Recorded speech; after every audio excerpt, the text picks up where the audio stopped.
To speak to us more about this is Operations and Stewardship Manager at CropLife South Africa, Dr. Gerhard Verdoorn. A very good evening to you, and thank you so much for speaking to us. Perhaps the most pertinent question for me, and I think it's been a surprise for those of us who didn't even know that there was such a species as German cockroaches. Just how many species are there generally and in South Africa? Well, if you look at the indigenous species, there are quite a few that people hardly ever see because they don't come into homes. They operate in gardens. You might find them sometimes under your compost heap or in the mulch in the garden where they're performing the ecological function of recycling dead plant material.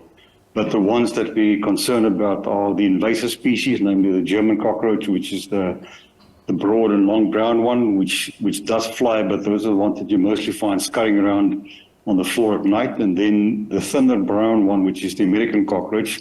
And I haven't seen much of an increase in that particular one, but if I look at the call rate I've had on my emergency number and the request for people for what to do about them, then I have no doubt that the German cockroach is at an explosive point right now, despite what the Department of Agriculture and some academics may say. So I've seen pictures of people in a homestead where they've done fumigation and the floor is literally one black carpet full of dead cockroaches. So I've got no doubt that there's a massive outbreak of German cockroaches.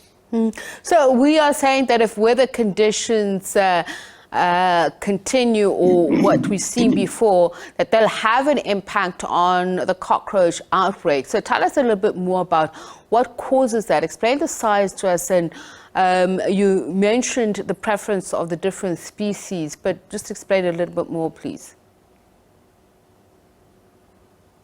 Well, the cockroaches are omnipresent. In other words, they're always around. But it depends on the weather conditions where you get a really big outbreak or not. And given the fact that we've had a very dry spell in the country for about 4 to 5 years, and then all of a sudden from 2 to 2.5 years ago, we had excellent summer rains over the summer rainfall area and even the Western Cape, and that resulted in high humidity, lots of water, and also high humidity. And that is very conducive to cockroach breeding. So they love hot and humid climates. If you think about all the Mediterranean countries where you get high humidity, then it's a common thing to find cockroaches there. So I believe the high humidity has contributed to the cockroach outbreak. But it's not only the climate, it's also the way in which people live. Now, I see the calls coming in from especially people living in informal settlements and large apartment blocks where there's often very poor hygiene. There's a lot of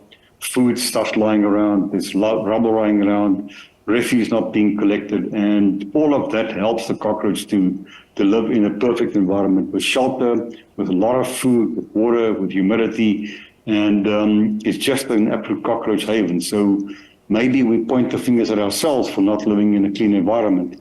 It's not only to the climate, it's also the way in which we live as people that catalyzes outbreak.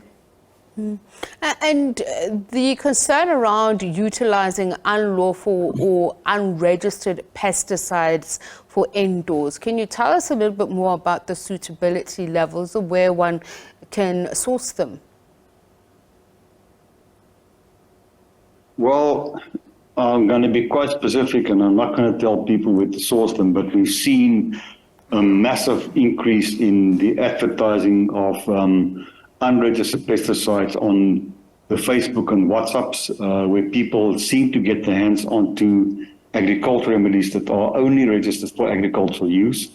They decant this into small containers and sell it to the public who unknowingly buy these things which are unlawful, and they apply them indoors. And the problem with that is the chemical is basically a pure organophosphate called dichlorvos. And if you don't dilute it properly, it poses quite a high risk to people if you apply it indoors. So we took a decision in CropLife SA about 3 years ago to remove all indications from the labels of those compounds for any domestic purposes because of the risks to people. Unfortunately, somebody seemed to have gotten their hands onto large quantities of the stuff, maybe by theft or by illegal sales, And this is now made available to people that have no idea what they're working with. And that to us is a grave concern, because despite the fact that we have registered pesticides on the shelves in most shops for cockroaches that are of low risk, we see people buying these chemicals of high risk and applying it. And my concern is that it will have a definite health impact on people, the ones who decant it into smaller containers, and for those who apply it indoors and their families are at risk. So our advice to people is, do not buy anything that's advertised on the Facebook or the WhatsApp. You rather go to a proper hardware store, you read the label of the container, make sure it is registered for cockroaches indoors, and then follow that label instructions meticulously. So dilute it properly if you have to dilute it for a surface spray, or if you have to then buy a bait station, which is actually a safe option, or a gel bait. They work pretty well. So you can use a pesticide fairly safely indoors if you follow instructions of a registered pesticide.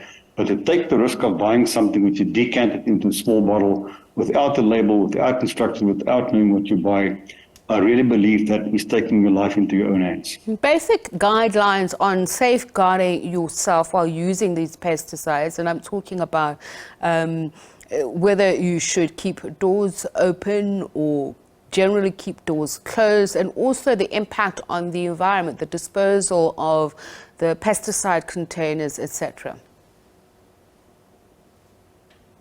Yeah, well, first of all is whenever you apply a pesticide indoors, doesn't matter what you do, you have to vacate the premises of all people. So all the children, the family members, the pets must be outdoors.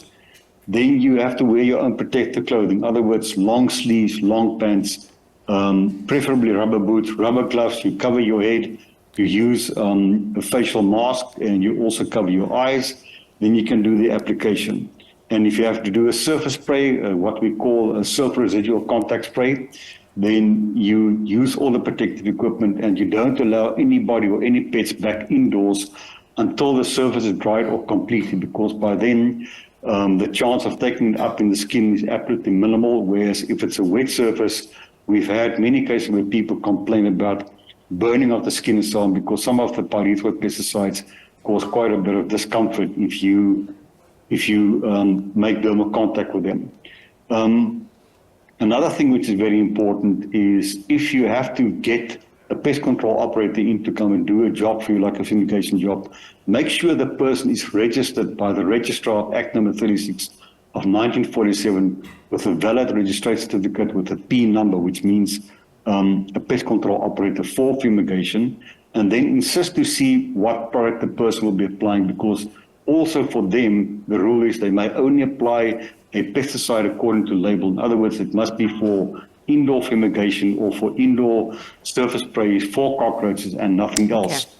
Then I'm glad you asked the question about the empty containers, because the rule is that we have, according to the National Environmental Management Waste Act, and also now according to other rules, is that you have to triple rinse the container, pour it into your spray tank, that rinse water, that you don't spill the water out anywhere, apply it in safely, and that triple rinse container must be punctured and be handed over to a CropLife certified recycler.